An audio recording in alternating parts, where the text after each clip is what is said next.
avant qu'il fasse des soins, il est enfermé au cachot. On peut faire les deux. En Italie, enfermé au cachot. En Italie, au Canada, le cachot pour ceux qui violent des animaux, le cachot pour ceux qui violent des enfants, le cachot. Et je jette la clé. Sur les sujets de partage des contacts, nous serons en totale transparence avec la justice. S'ils nous demandent une telle chose, nous le ferons. Nous collaborerons à 100% à la justice et nous répondrons à l'ensemble des questions qu'ils nous posent.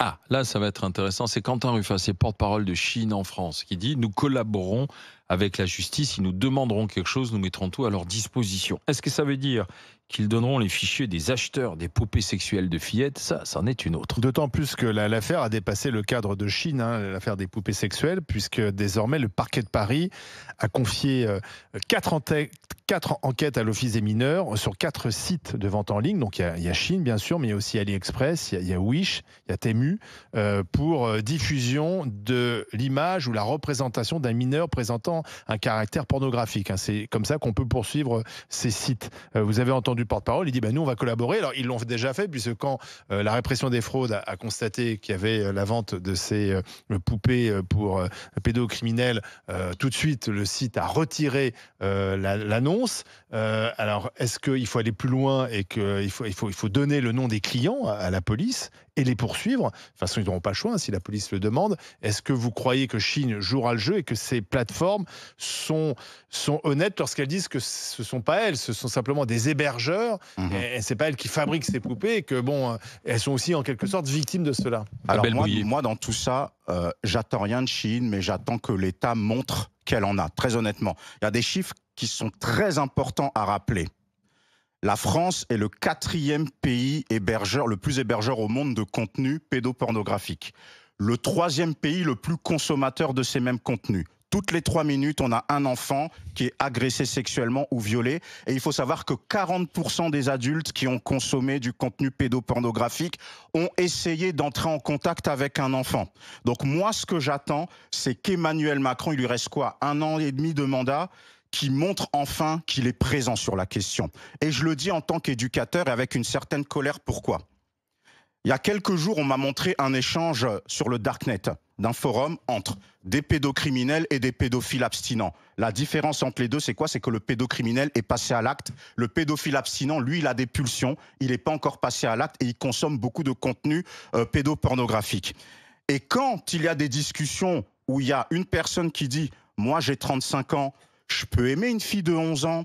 Dans 10 ans, j'en aurai 45. Dans 10 ans, elle en aura 21 et ça passera crème. Regardez le couple présidentiel. » Il faut réaliser que l'image n'est pas bonne. Donc je ne dis pas que le couple présidentiel cautionne la pédocriminalité, mais on sait comment l'histoire a commencé. Et ce que j'attends d'Emmanuel Macron, c'est qu'il montre enfin qu'il est président de la République sur ces questions.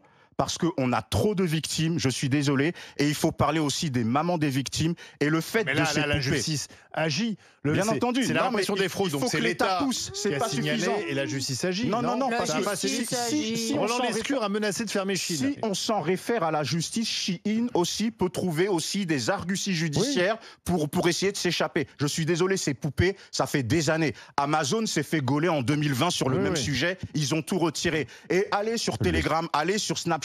Vous avez des filles comme ça. Aussi. Vous avez des bébés aussi. Bien sûr. Hier sur BFM, vous avez rappelé la description de ces poupées où ça parle de vagin, d'anus et de bouche. C'est très clair, il n'y a pas d'ambiguïté. Les victimes, on les a. Et les mamans des victimes, les papas des victimes de pédocriminalité, les victimes de l'ASE et compagnie, tout est lié par rapport à ça. Donc moi, j'attends d'Emmanuel Macron. Qu'est-ce que tu attends de quoi? Qu'est-ce qu'il peut faire de plus? Qui mettent la pression. Un président de la République peut le faire. Qui mettent la pression à ces entreprises, qui mettent la pression à la justice. Il faut filer les fichiers. La question, c'est est-ce qu'on a donné les fichiers? Oui, les fichiers, il faut les mettre en tout cas à disposition de l'État, à défaut de les mettre sur la place publique. La réponse est oui. Alors, moi, je pense que, étant donné la gravité de la question de la pédocriminalité en France, oui, et l'urgence que ça représente, oui, il faut mettre ces fichiers à la disposition de la police et de la justice pour que, d'ailleurs, comme l'a dit la ministre, des enquêtes sociales soient menées sur l'entourage, justement les enfants de l'entourage des acheteurs des poupées. Voilà, s'ils ont des nièces ou des neveux, des fils ou des filles, qu'on fasse une enquête pour voir est-ce qu'il s'est passé des choses ou alors est-ce que tout va bien? Voilà, est-ce que t'es juste un mec un peu cinglé qui a acheté une poupée ou est-ce que en fait ça révèle des passages à l'acte qu'il y aurait déjà eu auprès de ton entourage, et donc il faut faire des enquêtes sociales sur l'entourage. Donc là, je pense qu'il faut fournir les informations. Et deuxièmement, je suis désolé, indépendamment de la question de la pédophilie, même s'il n'y avait pas eu ces choses graves qu'on voit là, cette affaire grave de poupées, il faut de toute façon interdire ces marques, interdire Shein, interdire Temu, etc., pour toutes sortes de raisons. Un, pour des raisons économiques. C'est des produits chinois de mauvaise qualité. On dit qu'on veut réindustrialiser. Mais comment tu veux faire si c'est... On s'en fout que ce soit chinois. C'est l'apologie de la pédophilie, que ce soit chinois, américain... Non, mais je suis d'accord. Non, mais indépendamment de la pédophilie, j'ai dit que même s'il n'y avait pas ces poupées, il faudrait interdire ces marques. Parce que ces marques contribuent à notre débâcle économique, à notre déficit commercial et à notre désindustrialisation. Deux, c'est des produits de mauvaise qualité qui très souvent représentent un risque pour le consommateur, pour l'acheteur lui-même. Et trois, et c'est là où on rejoint la question de la pédophilie, c'est-à-dire qu'en fait, il n'y a aucun contrôle sur ces plateformes. Et c'est ça le problème, et qu'il y a tout et n'importe quoi. Donc, aujourd'hui, moi, je suis de toute façon, au-delà de la question des poupées, sur la poupée, je pense qu'il faut transmettre les dossiers à la justice. Et au-delà de la question de la poupée, même sans les poupées, il faut fermer ces marques et les interdire en France. Voilà, Roland Lescure veut les interdire, qu'il le fasse. Le problème qu'a soulevé Abel est le plus important à mes yeux. La question du consommateur.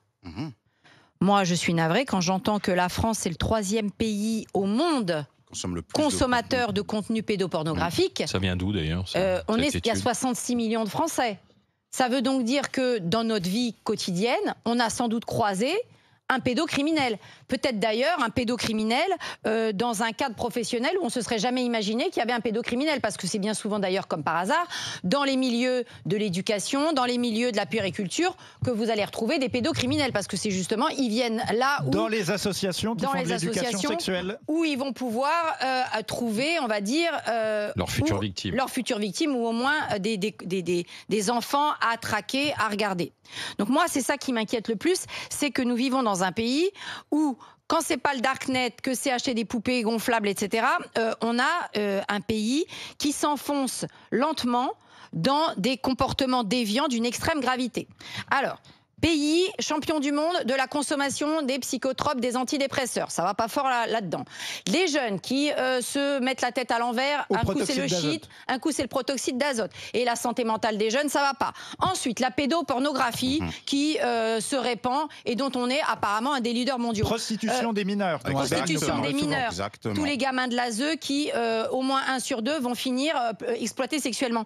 Vous n'avez pas l'impression quand même qu'il y a un petit problème dans la société française? Et ce problème... C'est parler des retraites. Voilà, et sans parler des violences sexuelles dans les transports en commun, des femmes qui ont à subir pendant 1 heure un mec qui se masturbe dans le RER et qu'on est obligé de regarder en l'air parce qu'on peut rien dire sinon on se prend un coup de couteau. Bref, je pense qu'il y a quelque chose qui va pas fort dans la société française. Et donc, encore une fois, excusez-moi, je remets une pièce dans la machine. Qu'est-ce que fait l'État ? Que font les juges? Parce qu'excusez-moi, mais les juges, dans la situation, les magistrats, dans les sanctions sur les questions de contenu pédopornographique, il y a quand même souvent du sursis. Exactement. Il y a du obligation de soins. Ah oui, non mais moi je vais leur faire l'obligation de soins, vous allez voir ce que ça va être le soin avec moi. Au fer à souder. Oui, ça va être un soin assez rapide. Alors, avec modération. Si vous me permettez de préciser une chose, et je ne pense pas que Abel me contredira. J'avais assisté à un colloque, j'en ai déjà parlé, auquel participait d'ailleurs François-Xavier Bellamy, qui insistait sur la question de la violence unique, on appelle ça, one violence. Parce qu'il est prouvé, et tous les gendarmes qui travaillent sur ces dossiers, les policiers qui travaillent sur ces dossiers vous le diront, là où vous avez de la zoopornographie, exactement, vous avez de la pédopornographie. C'est-à-dire qu'aujourd'hui, et alors la zoopornographie n'est absolument pas sanctionnée dans ce pays. C'est-à-dire que vous avez des gens qui violent leurs chiens ou qui violent des chiens, qui font des vidéos cartonnent sur les réseaux. Des vidéos, y compris regardées par des jeunes enfants sur la zoopornographie. Et quand vous creusez, les enquêteurs le disent toujours, il y a de la pédopornographie à côté. Il y a des abus sur les enfants de la famille. Quand on comprendra, et vous avez aussi des violences sur les personnes âgées dépendantes. Ça, on n'en parle pas dans les EHPAD, mais il y en a aussi. Donc, on a un gros problème parce que la justice est laxiste avec les délinquants sexuels. Pourquoi ? Parce qu'on les regarde comme des malades. parce que ce sont des malades. Oh, le pauvre, il va falloir qu'il fasse des soins. Ce qui est vrai. Oui, c'est quand vrai. même. Mais alors, et vous savez quoi? Ok pour les soins. Avant qu'il fasse des soins, il est enfermé au cachot. On peut faire les deux. En Italie, Enfermé au cachot. en Italie, au Canada, Le cachot pour ceux qui violent des animaux, Mais oui. le cachot pour ceux qui violent En des enfants, Italie- le cachot. Moi, je suis d'accord. Et je jette la clé. En Italie, Au Salvador. en Italie, au Canada, tu as la castration chimique. Voilà. En France, on n'ose rien du tout. Non. Et il y en a marre. Je vais rappeler. Attends, Tu te souviens- rappelle-le que la Attends. castration chimique, il faut qu'il soit d'accord Oui, en il faut France. qu'il soit tu d'accord. Mais comprends moi, j'en ai Bah rien. oui, mais en même temps. Attendez, j'aimerais juste- pardon. vas-y. En même temps, la castration chimique, c'est une prise de médicaments. Oui. Donc si lui n'est pas d'accord pour Non, prendre ses tu médicaments. peux l'avoir par injection. Et moi, je te demande Donc pas tu si j'ai l'obliges, d'accord. Bah, tu bien, l'obliges. un peu mon Mais neveu moi, que j'oblige. et il y a un cas que l'on Je l'ai oublie. fait, moi, si vous voulez. Et si Attendez. vous voulez, je l'ai fait moi-même. Barbara, il y a un cas que l'on oublie. Le jeune Yanis en Haute-Savoie qui s'est suicidé parce qu'il a découvert, la famille a découvert que son agresseur sexuel avait été libéré et était revenu vivre proche de la maison familiale. Exactement. Yanis s'est suicidé. Et d'ailleurs, je lance une salutation fraternelle à la famille. Et il y a le père qui se bat, Je m'en rappelle. abandonné par l'État. Il est tout seul sur les réseaux sociaux, Voilà. en train de continuer à La interpeller. justice. Donc je suis désolé. La justice, l'État et Emmanuel Macron, moi je le redis, il n'est pas un signe positif en ce qui concerne la lutte contre la pédocriminalité.